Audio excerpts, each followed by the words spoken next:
Welcome back to Preaching Through 2 Peter.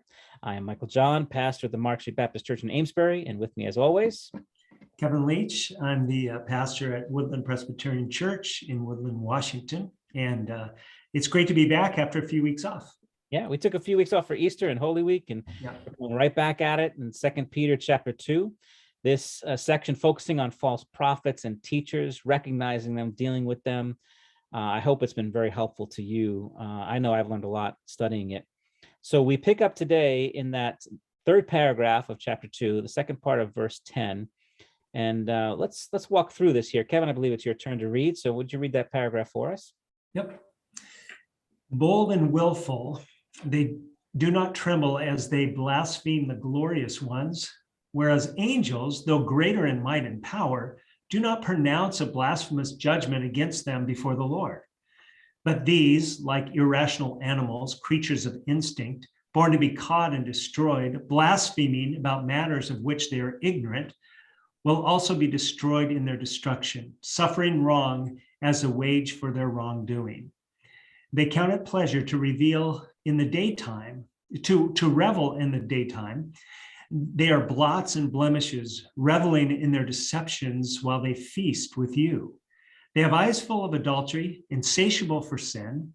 They entice unsteady souls. They have hearts trained in greed, accursed children. Forsaking the right way, they have gone astray. They have followed the way of Balaam, the son of Beor, who loved gain from wrongdoing, but was rebuked for his own transgression. A speechless donkey spoke with human voice and restrained the prophet's madness. Okay. We'll start with the first two words you use to describe these false teachers in the church, bold and willful. Let's talk about those two words for a second here. Now, when I hear the word bold, it is, I can sometimes think of good things. I mean, Sure. Paul even asked them to pray for him that he would be able to proclaim the word boldly as he should. I don't suspect that that is what Paul means by bold here. Kevin, what did you get on those two words, bold and willful? Well, there's a sense of the brashness, this brazen and willful, meaning they're doing this willfully. All the things that are going to be described. It's not as if they're kind of unsuspecting and doing all this. This is planned out. And that arrogance, that's really what it's about. It's this arrogance that is almost like an overconfidence. And I think that we've talked a little bit about our experiences with false teachers, and that's one thing that comes out is just this overconfidence, just exudes from them and draws people in, unsuspecting people in. So they know what they're doing.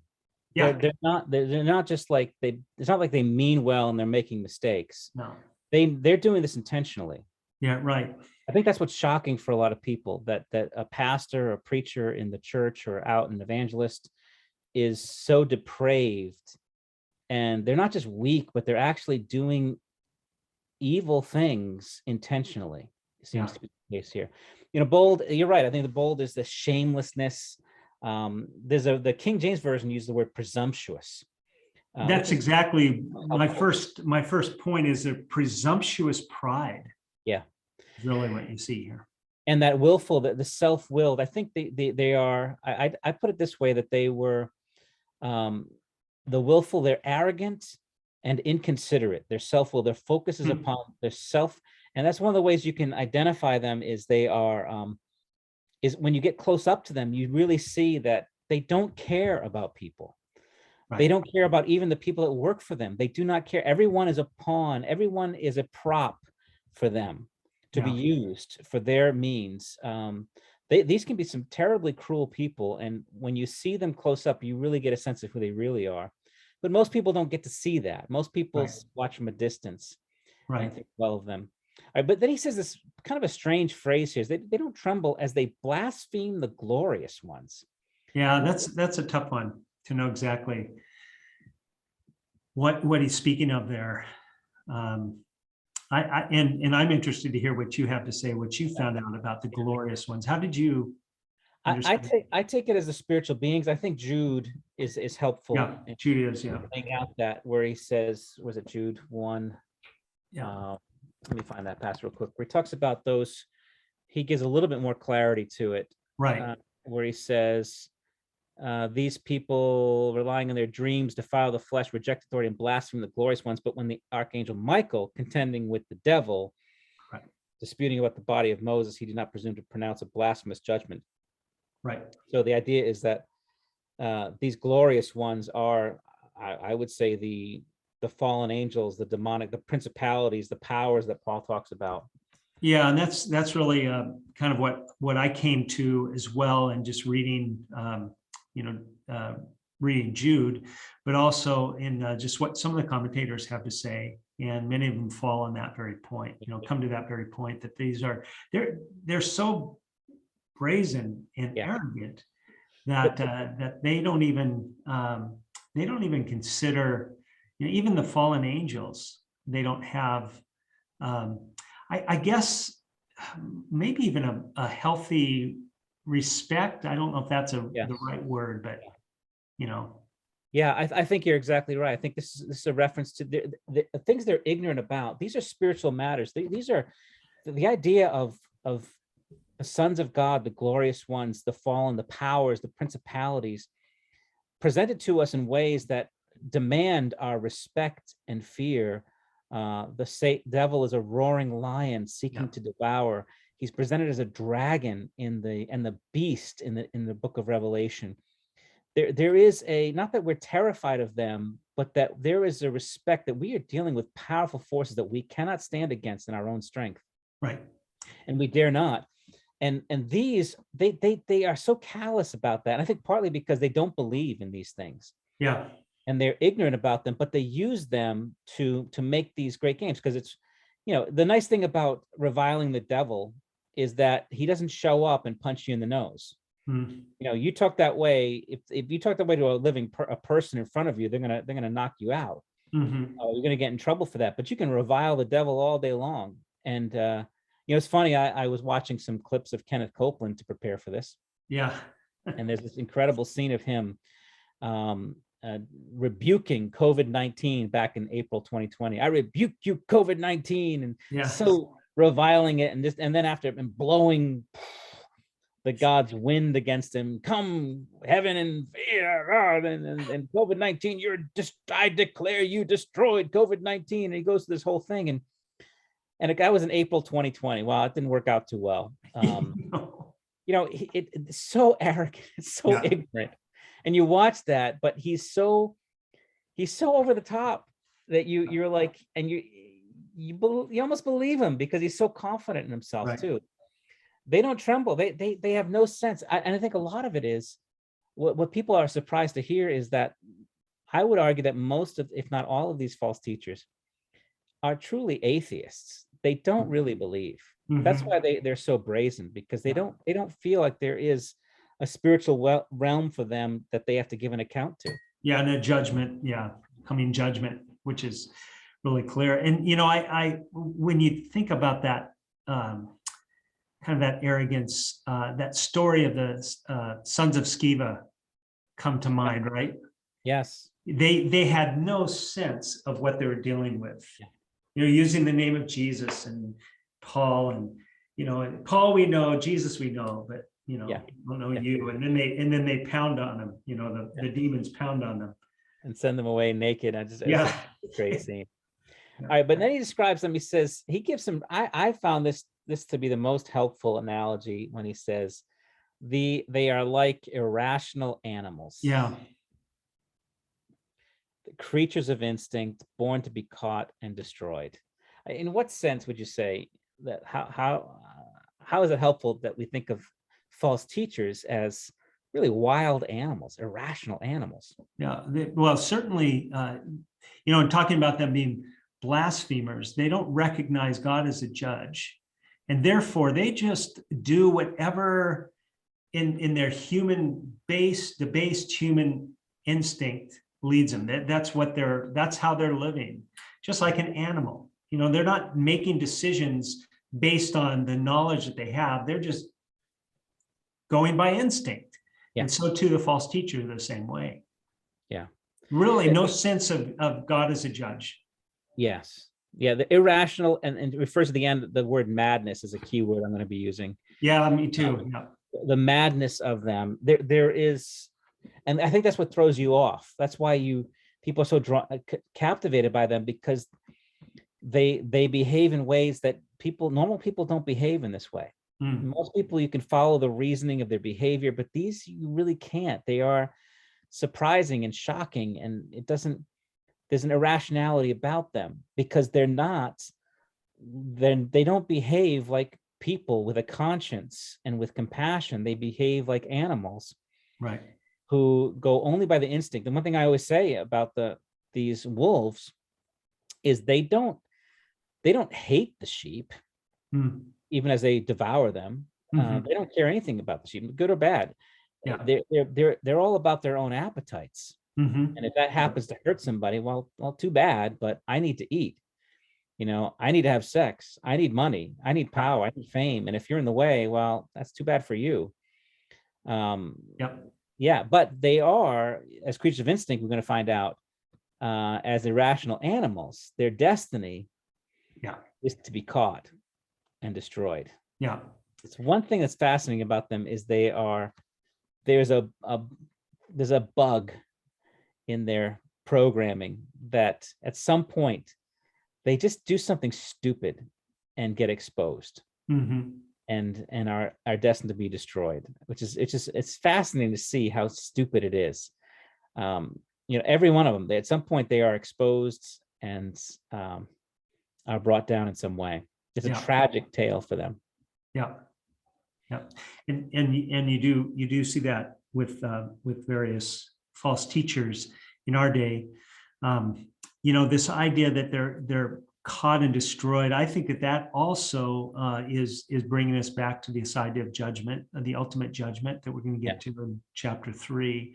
That this is really what their end will be, and so no matter what it looks like right now for them, they may be people who are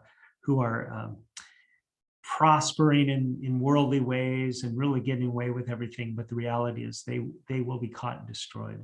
And that's a great warning, because it's like, you hang with them, and you will go down with them. You will share in their fate. You got to be very careful about these things. And how many times have you seen the rise and fall, like the Bakers, Jimmy Swaggart, what's his name? Oh, some of these guys, even Todd Bentley later on with some of these revivalists and so forth. They you look at 2020 and these 60 Minutes, and they all have these newspaper exposés on them when they're finally just revealed. And they're so easy to expose too. That's what's amazing about them. It doesn't require a whole lot of effort to expose them. And yet the number of people who stick by them, their followers, I'm just amazed when I've run into the few false teachers I've had personal experience with. And it was amazing to me, just the way that people around them protected them and held on, even though you could see that they were hurting people, they were destroying lives. And yet these people around them were so enamored with them and devoted to them. So why do you think that is, Kevin? Why after all the evil they do, and why, for example, even like a Todd Bentley, who, if you remember, in 2008 was a part of this Brownsville revival. Yeah. And this guy, his history was he was a child molester. Oh. As well as an addict and a drunk and a reprobate. But of course, Jesus saved him, and so that's all past, and so he's all new. Gets up there, preaches, and then within a couple of years, he's exposed.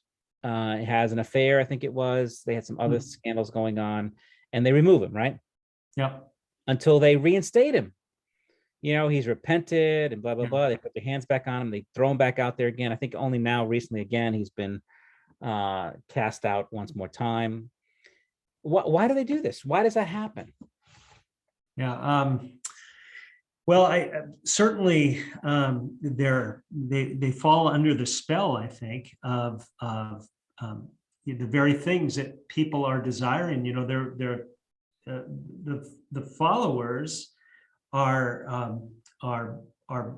reacting the same way. They're like beasts, irrational beasts. They're not thinking. So when these false teachers come and say, you can have this or that, or all the riches or whatever it is that they're searching for, and they fall right into it. In fact, I'm just remembering experience I had in New York with one of these false teachers, and they're just preying on people who are, I don't know, they've been hurt or disgruntled, and with the church, and they swoop right in and they start to just kind of get you in.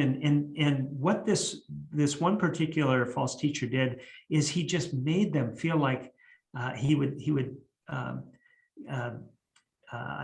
would I say it? He would just get into their situation, say, "Oh, I know how you feel. Isn't this terrible? And you've been wronged." And then they would just start feeding them all these things. You don't have to live this way, and promising them all kinds of things and giving them all kinds of things that their sinful desires want, and they fall right into it.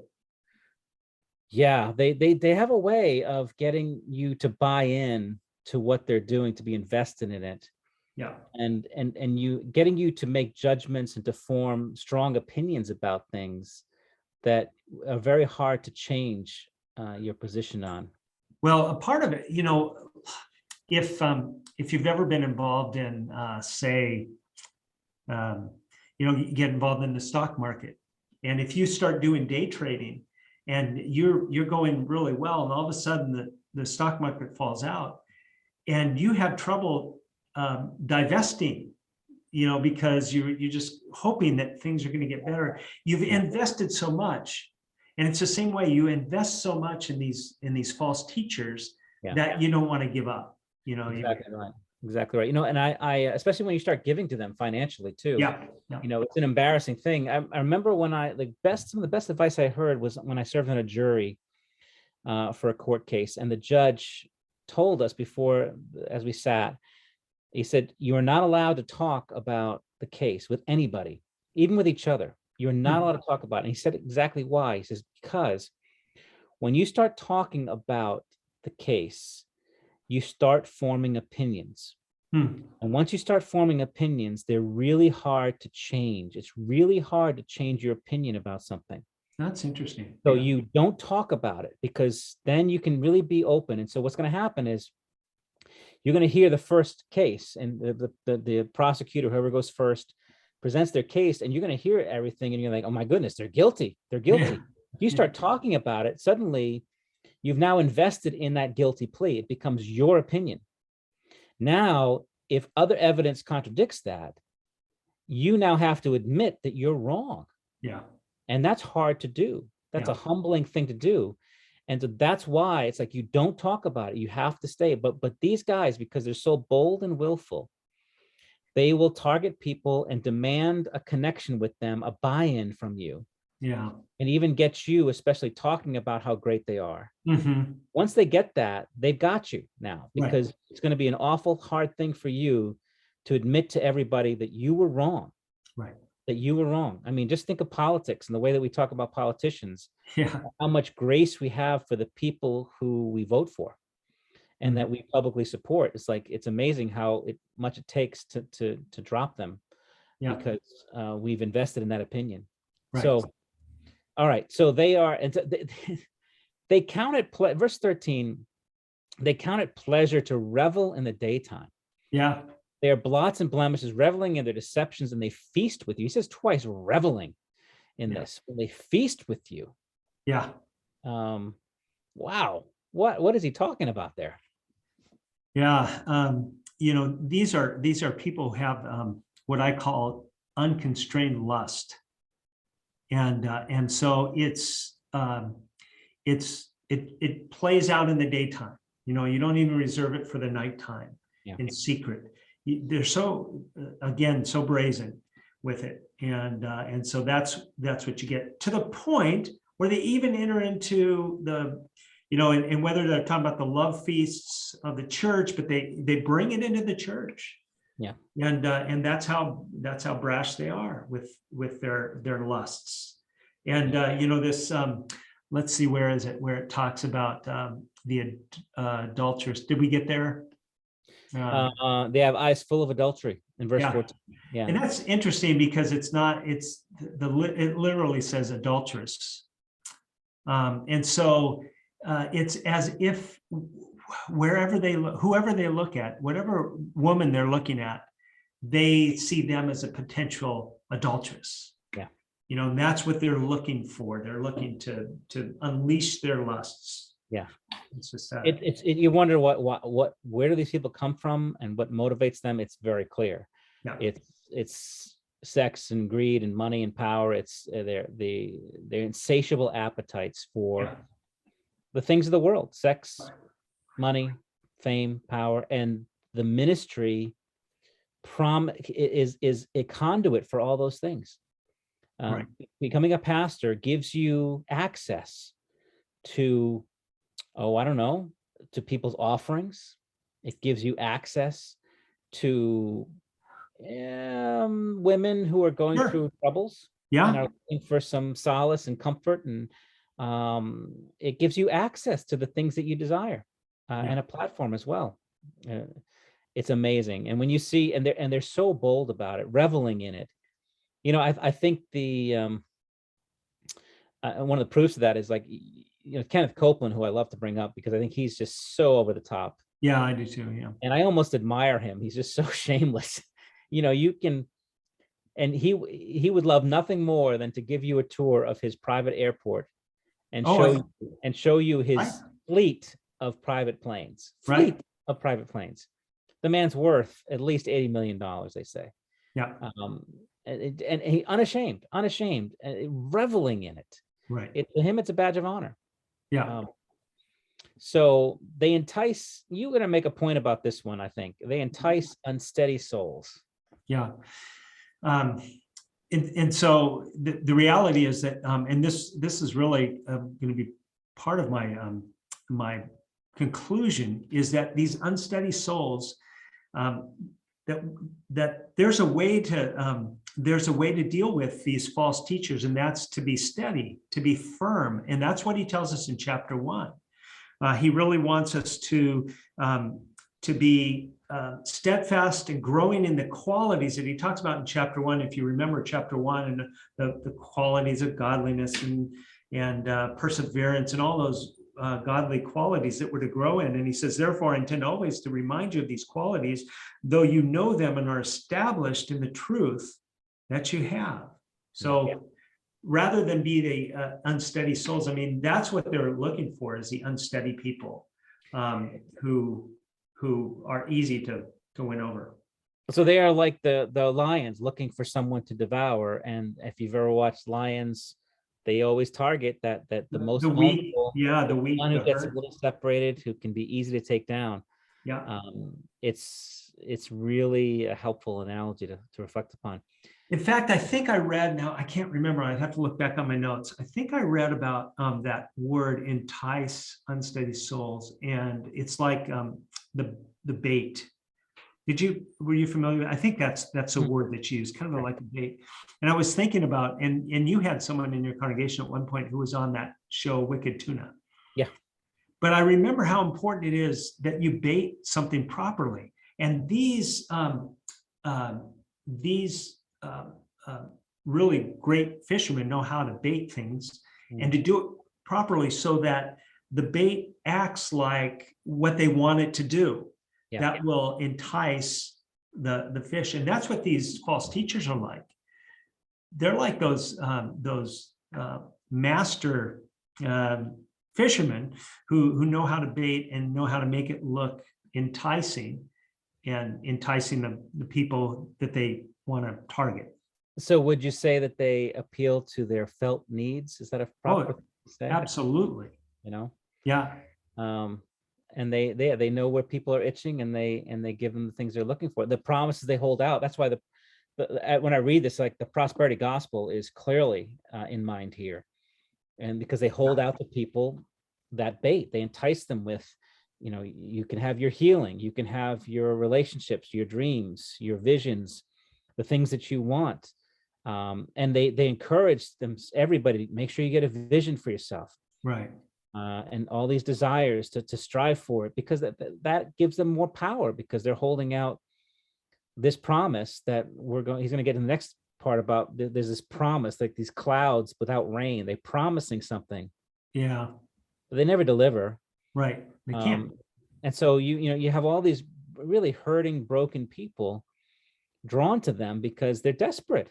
I don't blame them. I'm desperate. If I have to live my life in pain and agony and in injuries and so forth and loneliness. Yep. Yeah. If this guy's promising some stuff, I'll give him a shot. I'll give it a shot. I'm desperate. Right. They're so wicked. I don't remember the name of the movie, but it was and maybe I mentioned this before, but that movie that Steve Martin was in, where he played one of these. Leap of Faith. What is it? Leap of Faith. Yeah, what a great movie, because it really exposes just, he comes into this town where these people are hurting, and then he takes advantage of them. And, it's a great movie in that, it shows how he changes, but yeah. A better, a more interesting one is have you seen Marjo? No. Yeah, the documentary about Marjo Gortner, I think his name is, who was an evangelist, traveling evangelist. He was raised to be one. And then he didn't believe at all, but he would put on the shows, make lots of money from them. Yeah. And then he finally can't take it anymore. He quits, but he says before he does one more tour, and he takes a film crew with him. And he documents, so he does a revival, and then he talks with his film team and explains to them exactly what he's doing. Wow. The techniques he's using to get people to respond the way he wants them to. Well, that'd be a good one to check out. I'm going to check that out. Check it out. It's called Marjo, Marjo. We went through that series, American Gospel, just last month. Yeah. And it was really interesting to hear what's his name, Hinn's nephew there. Yeah, Costi Hinn. Yeah, it was interesting to hear him talk about his life in that kind of whole community, and coming out of that. So yeah, it's terrific. So he closes this section here with a reference to Balaam, the son of Beor. That's a fascinating story, and Balaam's used a few times in the Bible, right, in the New Testament. So it's a story we clearly need to know. So let's go back and look at that one here. I think it's Numbers 22 through 24. Yeah. So the setup is that Israel is arriving at the promised land. They're outside the promised land. They haven't arrived yet, but this huge horde of Israelites are gathering, and they're near Moab, and Balak, king of Moab, is terrified about this. So he calls Balaam, this prophet, is that how you best describe him? Yeah. Seer. He's really a powerful, highly respected man. Yep. And he says, whoever you curse will be cursed. So come and curse these people. Right. And so he sends them, and Balaam. So he says, I can only do what God tells me to do, and so forth. And God warns him, don't, he says, if the men have come to call you, rise, go with them, but only do what I tell you. So they rise, and they want to give him money to come and curse the people. Right. And so Balaam rose in the morning and saddled his donkey and went with the prince of Moab. Now, it doesn't say he did anything wrong there, but the assumption is he's doing it for the money. Right, and he's holding out. You can read between the lines, or read in the context of the whole story. We know that he's just holding out for more money. Okay, he's extorting them. It's obvious from Peter's interpretation. It's very clear that Balaam is not a noble guy. He's doing this for cash. Yeah. All right. So, but the story is so great in that it's one of my favorites. Yeah. It's the poetry of it. Yeah. In verse 22, God's anger was kindled because he went, and the angel of the Lord took his stand in the way as his adversary. And he's riding on a donkey, and his two servants are with him. So he's riding on his donkey to go to Balak, the king, to curse the people for money, and an angel of the Lord appears and is ready to kill him. Right. And it says the donkey saw the angel of the Lord, Yep. the sword drawn. But Balaam didn't see him. Right. The brilliance of that Balaam, this great seer, this great spiritual man, that everyone who can see the future and who can do all these things, Yeah.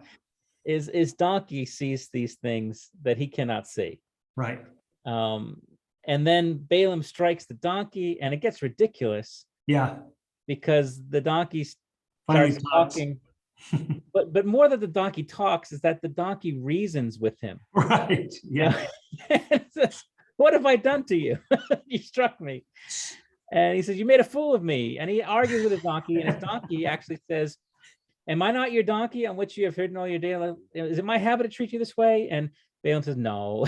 So he's being lectured by his donkey. And I love that, in the King James version of Second Peter doesn't refer to him as a speechless donkey, but as a dumb ass. Yeah. Yeah. Right. And then the Lord opens his eyes and so forth. But that whole scene is so great because Balaam is so full of himself. Yeah. And he's exactly like these false prophets. Right. Motivated by money and power and fame and reputation. And that's exactly the way these guys are. And what was the result of it? He's rebuked, Yeah. and he's restrained by a dumbass, by a speechless donkey. Mm-hmm. And he restrains the prophet's madness. Yeah. And that really describes perfectly the false teachers, is that they're mad. They're lunatics. They're even, knowing the ways of the Lord and being told about the judgment of the Lord, they're not unaware of that. They just don't believe it. Yeah. They don't hear it. And that's, definition of madness, because they know the truth and yet they go away contrary. It's I had just brought up in Luke, but it's in all the synoptic gospels, but where Jesus says, for what does it profit a man that he gains a whole world but forfeits his soul? Yeah. And that describes, that's madness, that's lunacy, that's their lives.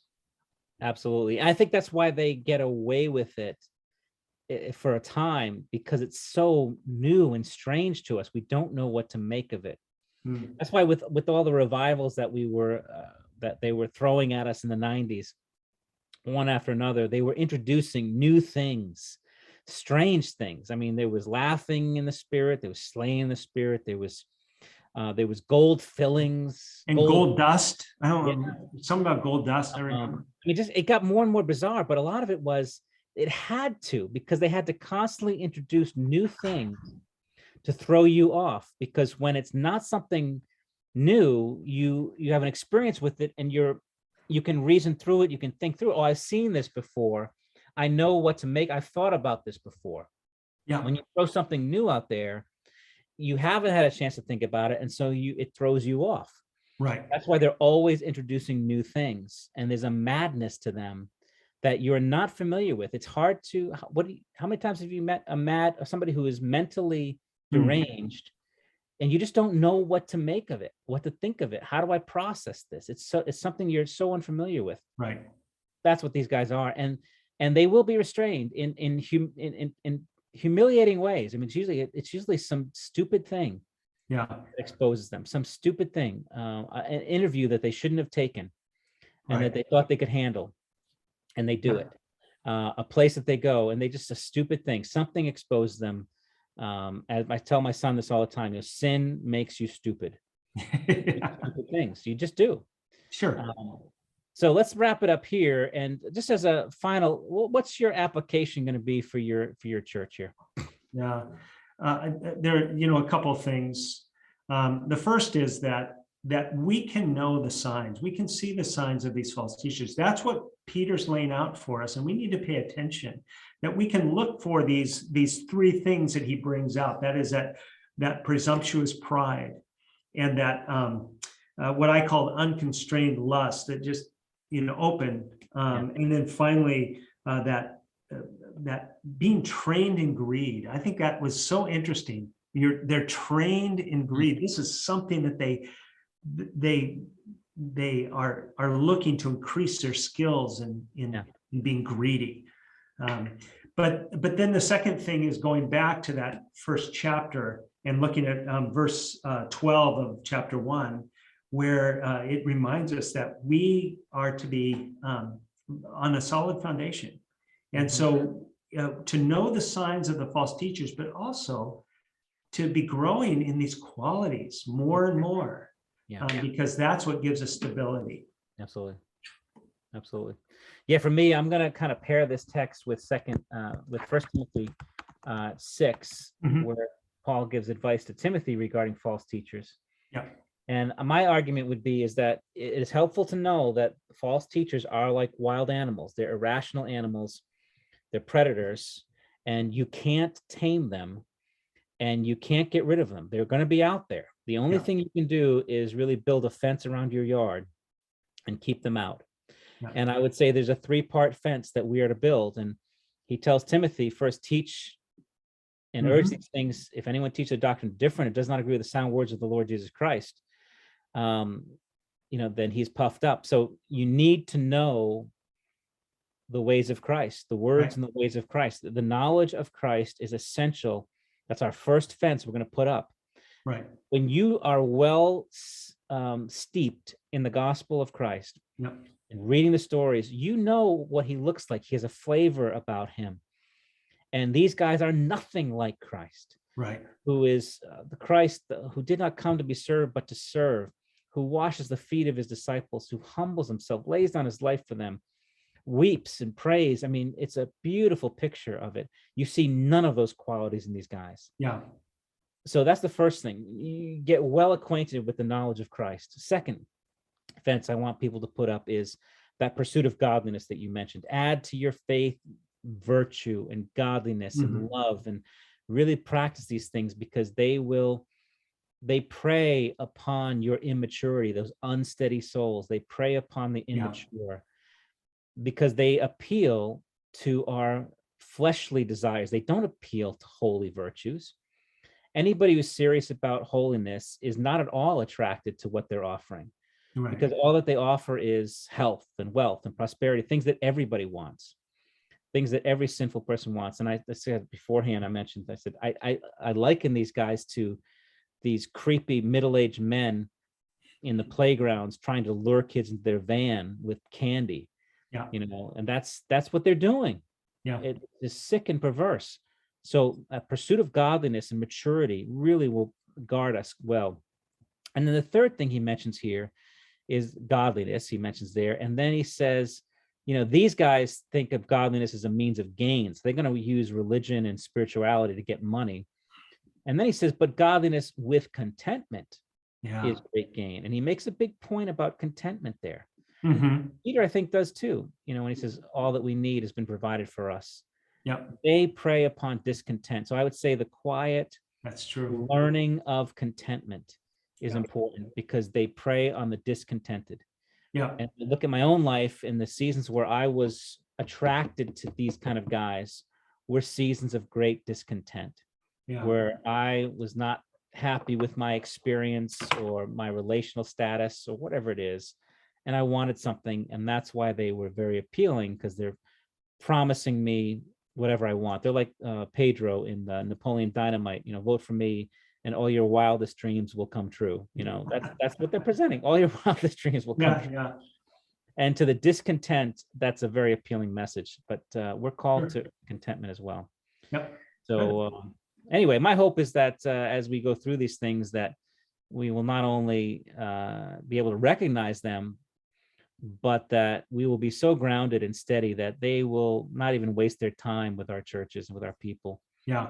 Because there's no audience for them. That's the hope. So good.